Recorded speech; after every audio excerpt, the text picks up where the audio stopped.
Accident के बारे में आप लोगों से कुछ जानकारी साझा करना चाहती हूँ, जिससे कि अगर किसी तरह का कोई मिसकंसेप्शन है या कहीं कोई गलत इन्फॉर्मेशन है तो वो क्लैरिफाई हो जाए।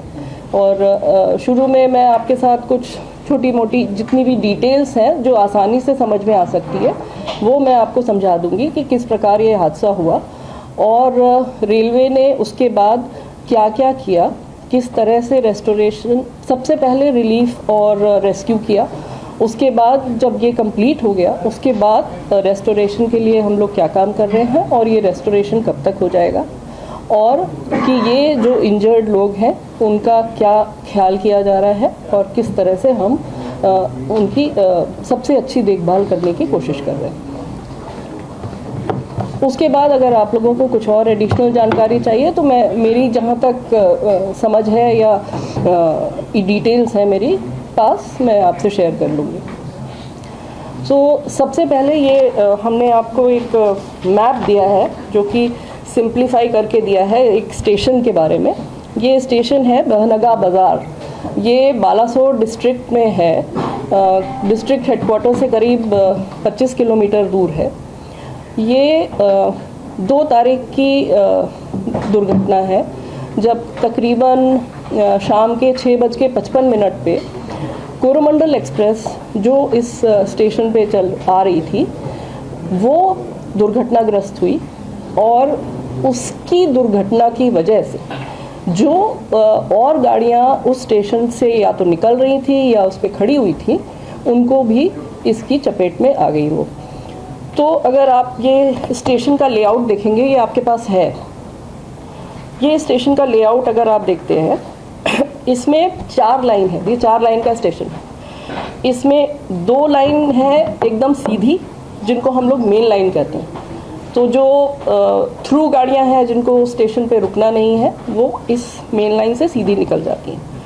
उसके अलावा जो 2 साइड में एक ऊपर एक नीचे दिख रही हैं आपको, वो लाइंस हम उनको लूप लाइन कहते हैं, जहाँ पे अगर हमको किसी गाड़ी को रोकना है तो हम वहाँ पे उस गाड़ी को उस लूप लाइन में लेते हैं। तो यहाँ पे उस समय 2 मेल एक्सप्रेस गाड़ियों को पास होना था अलग अलग डायरेक्शन में। एक गाड़ी आ रही थी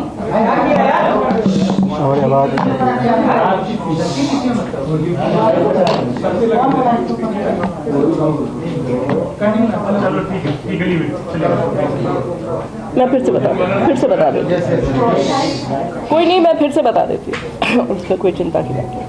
4 लाइन का स्टेशन है, इसकी जो बीच की 2 लाइंस हैं वो मेन लाइन है जो कि अगर गाड़ी रुक नहीं रही है तो ज़्यादातर उससे जाती है, और जो 2 और लाइन है आजू बाजू अलग अलग वो लूप लाइन कहलाती हैं, जिसमें कि हमको अगर गाड़ी को रोकना है तो हम वहाँ पे उसको ले जाते हैं और उसको वहाँ रोकते हैं। इस दिन इस समय यहाँ पे 2 गाड़ियाँ खड़ी थी जिनको रोका गया कि ये मेल एक्सप्रेस गाड़ियाँ जो हैं जिनको यहाँ रुकना नहीं है उनको जाने के लिए एकदम क्लियर पाथ मिले। तो उस हिसाब से यहाँ पे जो ऊपर वाला आपको दिख रहा है लूप लाइन जिस पे लिखा हुआ है स्टेशनरी गुड्स ट्रेन, ये एक जो हम लोग BCN कहते हैं या गाड़ी होती है मालगाड़ी, नीचे लाइन है वो अप लूप लाइन में एक और गुड्स ट्रेन रोक दी गई थी जिससे कि मेल एक्सप्रेस के लिए क्लियर पाथ मिल जाए। वो गुड्स गाड़ी थी एक आयरन ओर से लदी हुई गुड्स ट्रेन।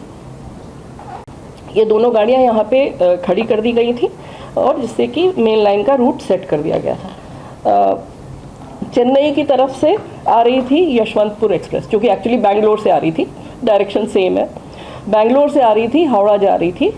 ये गाड़ी कुछ सेकंड पहले आ रही थी कोरोमंडल से, ये जा रही थी बैंगलोर से हावड़ा की तरफ, और उल्टे डायरेक्शन में हावड़ा से चली हुई, मतलब शालीमार से चली थी, एक्चुअली कलकत्ता का एक स्टेशन है शालीमार, वहाँ से चली थी।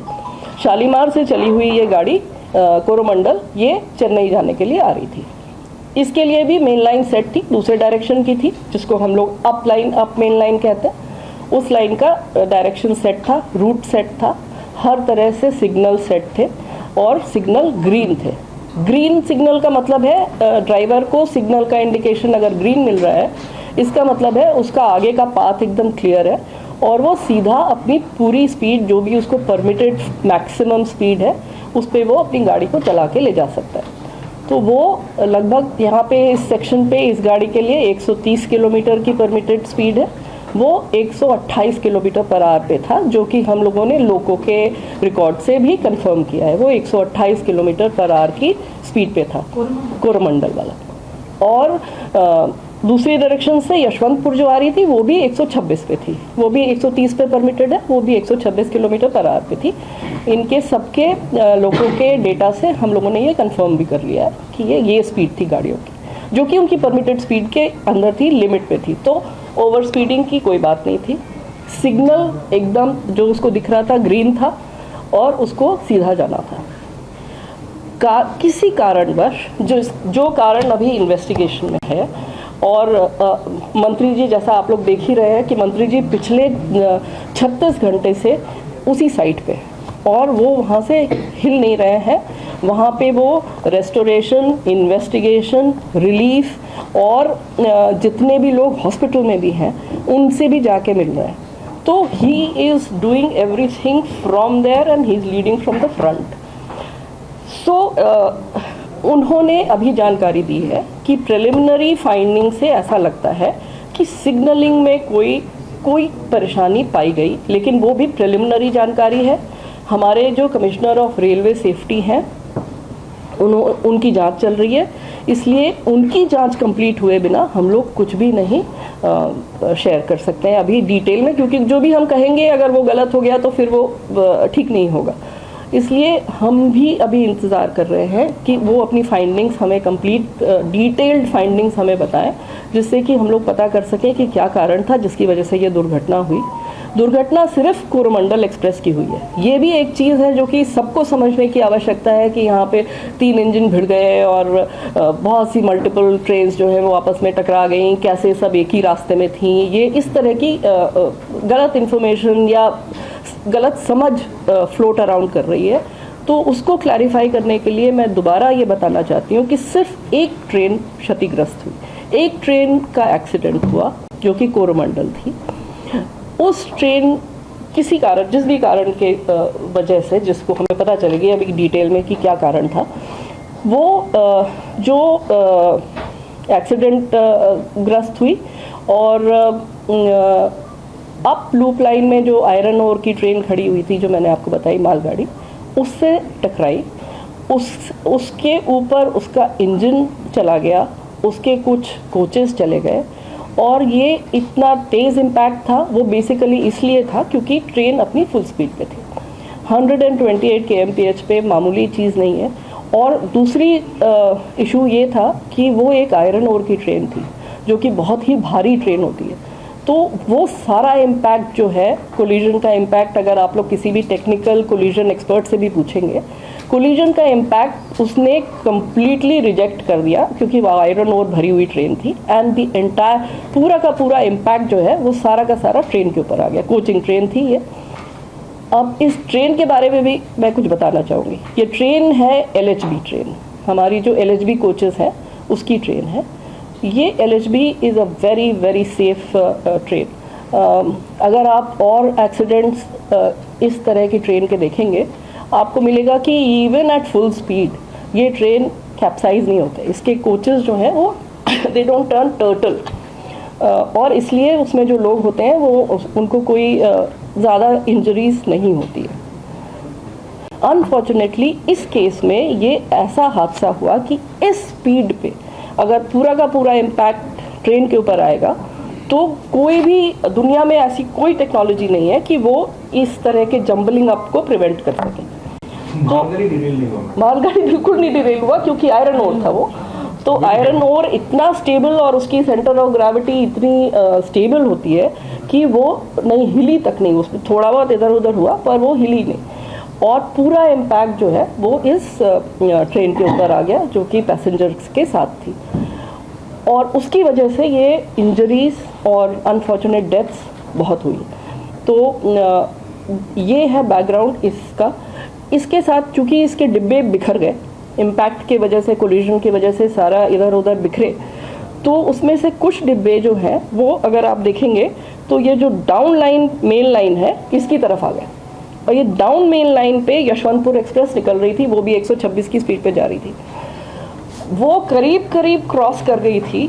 वो तो मिस फॉर्च्यून है कि एक लिटरली एक फ्रैक्शन ऑफ सेकेंड के लिए उसके पीछे के 2 डिब्बे थे जो कि इसके डिरेल डिब्बों के रास्ते में आ गए, और इन डिरेल डिब्बों के इम्पैक्ट से उसके आखिरी 2 डिब्बे वो भी डिरेल होके यशवंतपुर एक्सप्रेस के वो भी डिरेल होके दूसरी तरफ फिक गए। तो ये सारा इतनी स्पीड में और इतने मोमेंटम में था कि उसकी वजह से वो 2 डिब्बे भी क्षतिग्रस्त हुए और उसमें भी कुछ लोगों को बहुत इंजरीज हुई, कुछ डेथ्स भी हुई। ये हुई यशवंतपुर एक्सप्रेस जो कि उसमें इन्वॉल्व हो गई। उसके अलावा जो एक और मालगाड़ी दूसरी तरफ जो खड़ी हुई थी, जो हम जिसको डाउन लूप में दिखा रहे हैं ये आपको, स्टेशनरी गुड्स ट्रेन, ये इस पे भी थोड़ा सा वो डिब्बों का इम्पैक्ट हुआ, पर कोई खास उसमें क्षति नहीं हुई। ये पूरे एक्सीडेंट का बैकग्राउंड है। इसके बाद जो सबसे पहला काम हुआ, जो रेलवे में एक बहुत लेट डाउन प्रोसीजर है इस तरह के डिज़ास्टर्स के लिए, कि वो स्टेशन मास्टर ने तुरंत कंट्रोल को मैसेज करी, और उसके बाद हमारी जो मेडिकल रिलीफ ट्रेन होती है वो 2 जगह से तुरंत चल पड़ी। 20 मिनट के अंदर वो गाड़ियाँ चल पड़ी। एक आई खुर्दा की तरफ से, मतलब भुवनेश्वर की तरफ से, और एक आई खड़गपुर की तरफ से। भुवनेश्वर वाली पहले पहुंची और उसके जस्ट 10 मिनट बाद खड़गपुर वाली पहुंची। साथ में एनडीआरएफ को इन्फॉर्म कर दिया गया। एनडीआरएफ की एक टुकड़ी बालासोर में स्थित थी, क्योंकि वहाँ पे साइक्लोन और ये सब फ्लड्स वगैरह के लिए उनकी एक टुकड़ी वहाँ पर मौजूद रहती है। उस टुकड़ी को तुरंत इन्फॉर्म कर दिया गया। ये भी मैं बताना चाहूँगी कि हम लोगों की एनडीआरएफ के साथ कंटिन्यूअस इस तरह की घटनाओं से बचने के लिए एक्सरसाइज चलती रहती है, कोऑर्डिनेशन चलता रहता है, और हम लोग बहुत सारी मॉक ड्रिल्स करते हैं। उसका ये फ़ायदा हुआ कि एनडीआरएफ की टीम जो बालासोर में मौजूद थी वो भी वहाँ से चल पड़ी तुरंत तैयार होकर, और वो भी पहुँची। जो आर्मी की भी वहाँ पे एक टुकड़ी मौजूद थी वो भी मोबिलाइज हो गई, उसको इन्फॉर्मेशन पहुँच गई, वो भी आ गई। जो स्टेट एडमिनिस्ट्रेशन था, जो स्टेट डिज़ास्टर रिलीफ थी, जो district manager DM and his team and the SP and the local administration, everybody responded. Locals जो वहाँ पे थे वो तो खैर they are the first responders, वो सारे locals आ गए and immediately जितने लोगों को वहाँ से निकाला जा सकता था, उनको वहाँ से नज़दीक के अस्पताल ले जाया जा सकता था, उसके लिए जो भी कार्रवाई करनी थी वो लोगों ने शुरू कर दी।